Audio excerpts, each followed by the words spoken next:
Hey, good morning, good afternoon, good evening, wherever you are. It's me again. um, Today's Saturday.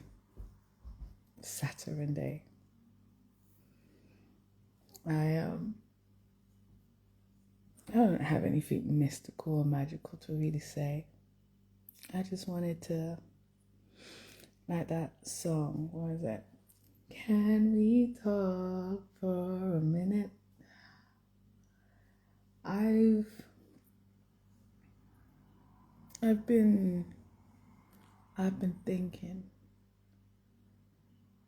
I'm always thinking, I guess, but I've been really thinking. This is my birthday month, and another chapter is about to close for me. I've reviewed this chapter of my life, what it's brought in, what it's taken out, what I've survived, what I've grown through. And while it's still so whoa in various ways, I can't help but be proud of myself.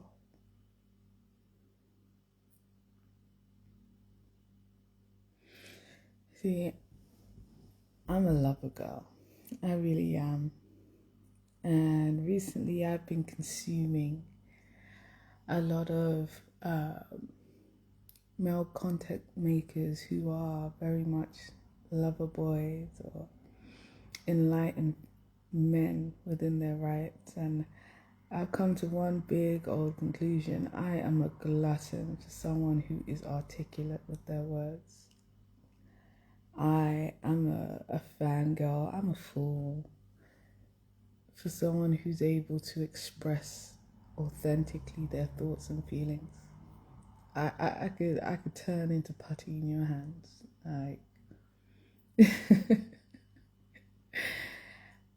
But it's so dawned on me at the beginning of this chapter. These weren't things I was consuming. I look back on my like history, and while I wasn't necessarily going from I don't know, fuck these bitches type of vibe, it was never that, right? But the alignment of my thoughts of hustle, there's no time for pleasure, there's no time to slow down, we gotta keep going, gotta go, I gotta build this, I gotta have this, time's are ticking, to slowing down and being like, you know what? Hi, talk to me, darling. And the rest will figure itself out. That's okay. Woosah. I realize I don't stress as hard as I used to. Not because there's nothing to stress about, because adulthood will always be adulthood, right? And life will always be life. It will have those challenges. But I've grown a new level of confidence within myself, within life, to actually indulge in the things that I like to do. For the last couple of days, I've pretty much just been reading these fantasy romance books. I've become a new Smith fan. Shocker, right? While some of the writing is still very outrageous to me, I love the fact that it is very much play.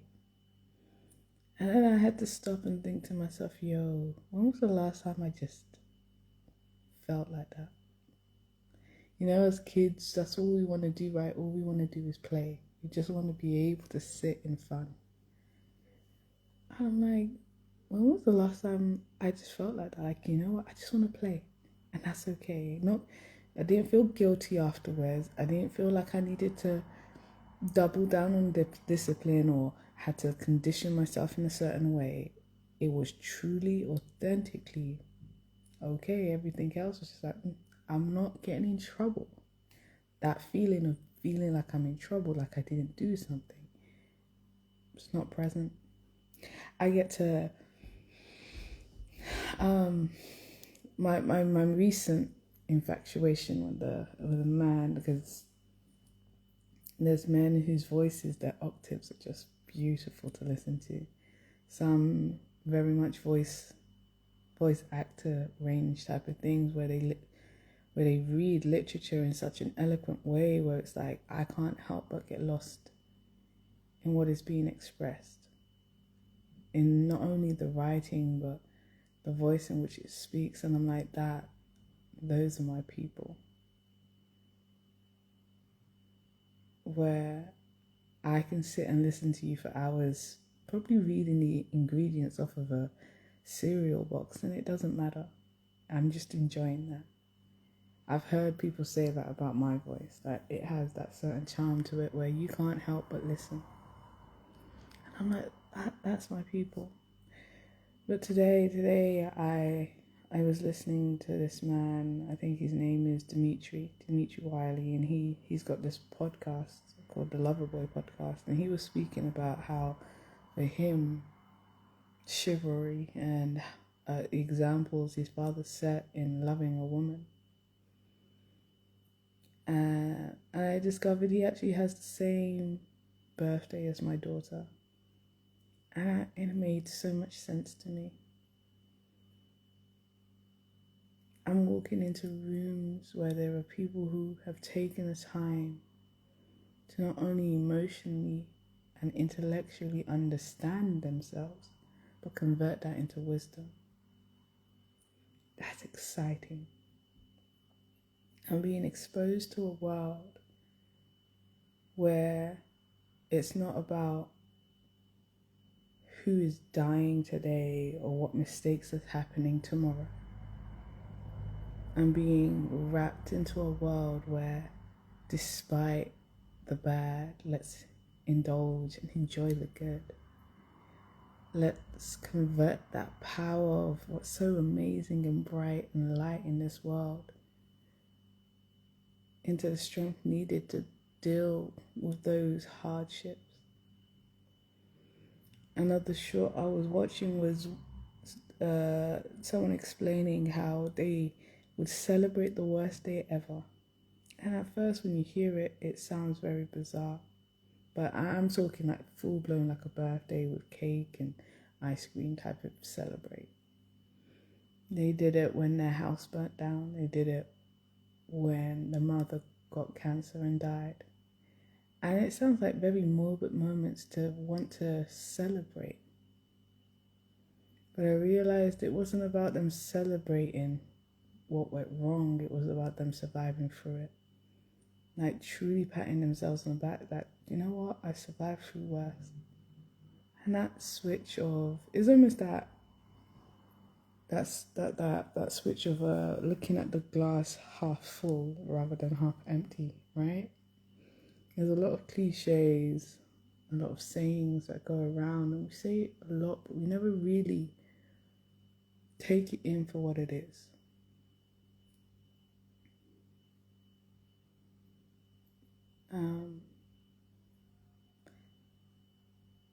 But when we do, when we start to truly comprehend for ourselves,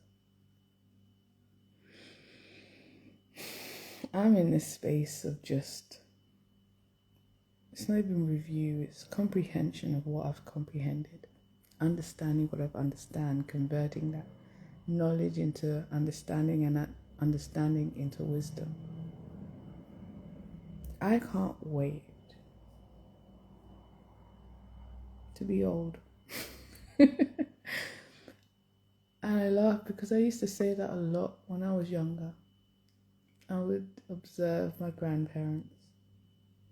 And the one thing I used to truly admire about them the most wasn't necessarily the things they were good at or the things they were absolutely horrid at. It was the fact that they had seen life. And you could see that every thought, every decision, Every feeling came from an experience in life. And it was being acknowledged in one way or another, consciously or subconsciously. It's not about it being good or bad. But they had to experience life. They were experiencing life. And it never stopped because I could see their cognitive was churning even when they looked at me, and the awe and fear and like, yo, this is a new level I didn't know I needed to face. I've battled being a child myself. I've evolved as an adult within my own understanding. I've sacrificed in partnerships of being a mother and a wife. But these grandchildren, though, I can't wait to be old. To be like, yo, I've evolved like a Pokemon, you know? I could ramble on forever, I really could. And the things that seem to be coming my way. I know at one point I've said this before, where it's like life really isn't about all of the big bangs or the wow, today I made my first million. While that is amazing, don't get it twisted. But also today I've woken up and I've just simply looked at my daughter. And I was like, 7 years ago, this human being didn't even exist. There was no thought, no rhyme, no pattern. There was literally, her name wasn't even something that sat on my tongue. And now 7 years later, she can stand right in front of me, puff her chest and say, I don't want to do this. I don't like this and I disagree. And invoke emotions in me so visceral, so strongly that I'm even shocked by it. Like, yo, the effect of this human being, and they've not even spent a decade on this planet. What? If anyone told me that I would have a human being in my life who could spin me out further than I could spin myself, I would legit laugh so hard.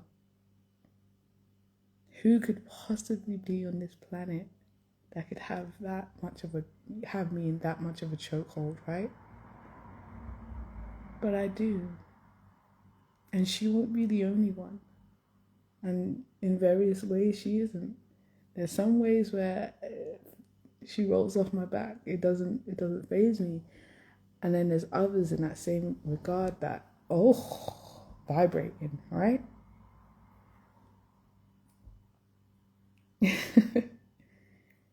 And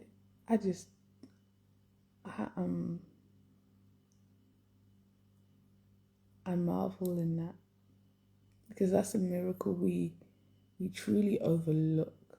It's a blessing and an abundance that we never give it its just due. Like, truly, everything around you, in one shape, form, or another, didn't exist at one point, but exists now. And another point won't even be, like, it'll be such a distant memory that you might not even remember the details of it anymore. And that is hauntingly beautiful, seductively sad. But why would you want it any other way?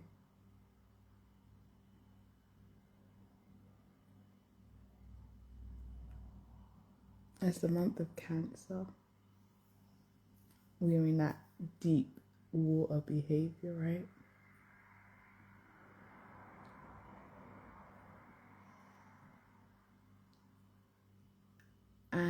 And I could actually say 6 months ago, when it came to sitting with my intuition like this, because I seem to have jumped, what just came to mind was back in January, I said to myself, I can't trust my own spirituality. I can't trust my own intuition because it has always, in one way or another, felt like it's failed me or I've been hurt more because of it. And I can tell you right now, 6 months down the line, that's not my feeling towards it anymore. That's crazy, right? What has changed? Honestly, not much. Am I still? I'm not. I'm not rolling around in millions just yet. I'm still me and my mini. I'm almost another year older, but I have a peace of mind I didn't have before. I have a stillness, a calmness, and I'm able to review those so-called hurtful situations in a different light. Not because they didn't still hurt, that's not it. I'm actually allowed to process them as pain the way my body needs it to be processed in order to understand, not justify, but understand where it missed my expectation, the truth, the other person's truth, and my truth, and hold them all in their own balance and regard. I have conversations with people now where my intuition honestly takes a very big role in it. I can sit with people and be like, yo, do you know what? I'm the crazy astrology lady now. I'm like, yo, let's look at your birth chart. Let's see what that's about. Let's look at your design. Let's deep dive into numerology. Let's use the vices of spirituality. And figure out your life. Like, that is a core sentence in my conversations now compared to, oh, I got this bill and I got that bill and I can't do this and I can't do that and this is happening and oh, fuck my life, right? Don't get it twisted. And no way of form am I saying I'm being la and there ain't hard shit in life.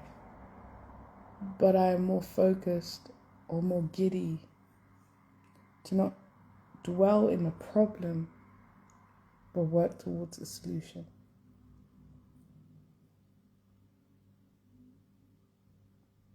Identify the problem,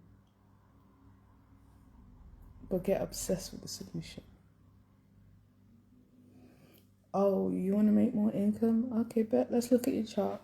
Let's look at what you have as a grace, what you have as a personality, subconsciously and consciously, right? Because, oh yeah, I know myself, but you can always learn more.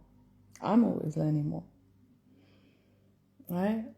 Again, like I said, I'm a lover girl. You okay. When I was younger, it's not that I didn't have femininity to me, as we would put it, right? It's not that I didn't have softness to me, but I had a lot of rage. I had a lot of rage justifiably because I was put in situations that required hardness from me more than softness. That where my softness was truly taken advantage of and was never protected in the way that it was needed. I had to be survival mode rather than thrival mode, right? So that translated into things like, I don't want to wear a dress. I don't like pink. I don't see why I need to do makeup and do my nails, do my hair, right? I don't want to dress to impress anybody. In fact, I want to hide. I want to wear layers. I want to come off almost dykey. Like, I'd rather be conceived as a man, because being a woman, especially at that time, felt far more dangerous. I can't survive unless I'm more mannish, was a very deep thinking of mine. There's no power in being a woman. It's better to think like and act like a man. You're not going to survive otherwise. And it sounds very sad saying that now, because I indirectly fed into the concept of hating myself. Hating the fact I wasn't born male to be taken seriously. Hating the fact that my voice was measured by somebody else's perspective of me and their understanding and their logic, right? Because women are too emotional. So I was measured by men's logic, that toxic masculinity, over a healthy femininity, over the fact that despite me being a girl, that didn't make me stupid. That didn't make me unable to comprehend what was around me or even be someone of use, like truly. That didn't mean I should have been disrespected in the ways and the forms that I was, and definitely should have never been downgraded to be compared very often to a female dog very comfortably, to my face and behind my back. That's brassy behavior.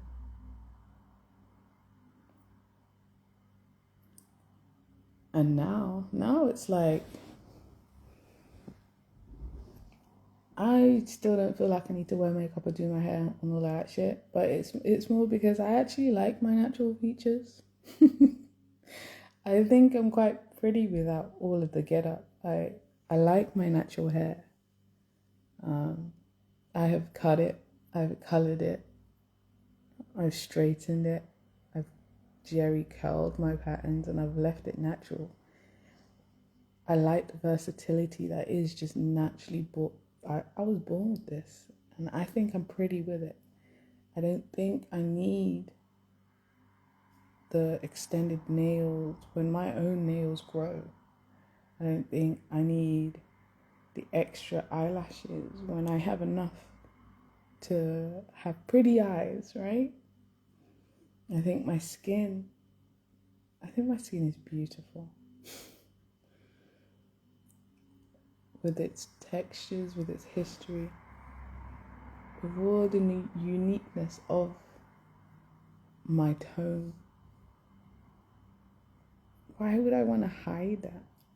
Enhance it in certain situations, sure, I can get. I mean, I did theatre, so I understand transforming into something different in order to portray a different form of that, right? But on a day-to-day, I'm more than enough, just like this. And that's amazing to me. And I'm sure to somebody else, to various other people, that is true too. Because I be seeing some human beings walk down the road and I'm just like, wow. I wish I could wash that off your face and you could just see how much you glow on your own. And again, that doesn't take from the fact that there are those who are fashionistas who require to live a little larger than life than their features give them. And I get it. And power to you, because I'd be like that sometimes. I'd be like, hey, I want to be a cartoon character today. But for the most part, I'm a pretty girl on my own. It's an addition. It adds on to what I already have. It's not a substitution. It doesn't replace what is here. I have a comfortability in that now. where before I was fighting, having to be, what's the word, girly. Now it's kind of just like, I'm a baddie all on my own.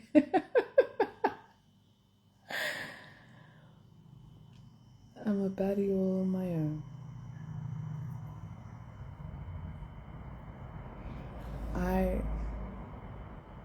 I stare at myself in the mirror these days, right? And I go, wow. No, like, truly, wow. Look at you. You're glowing. You're beautiful.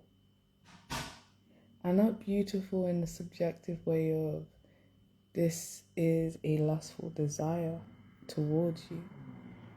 I mean, in an inspired awe of you being this existence on this planet.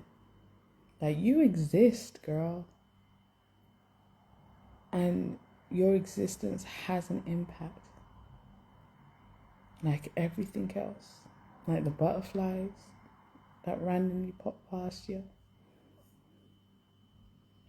Like the lady down the street who's had 45 years of adventures that in a time frame where you weren't even a thought of being born. That's amazing. And you're also simultaneously watching life, a new life, evolve every single day.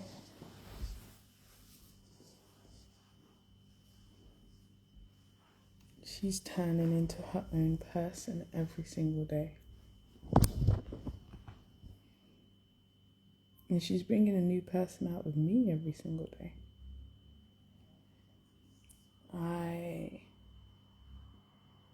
I'm learning new love languages within myself. I always used to say I'm not a touchy person. And for the most part, I'm not. And I think mostly because I'm very sensitive to touch. And we'll give it a cut in a minute.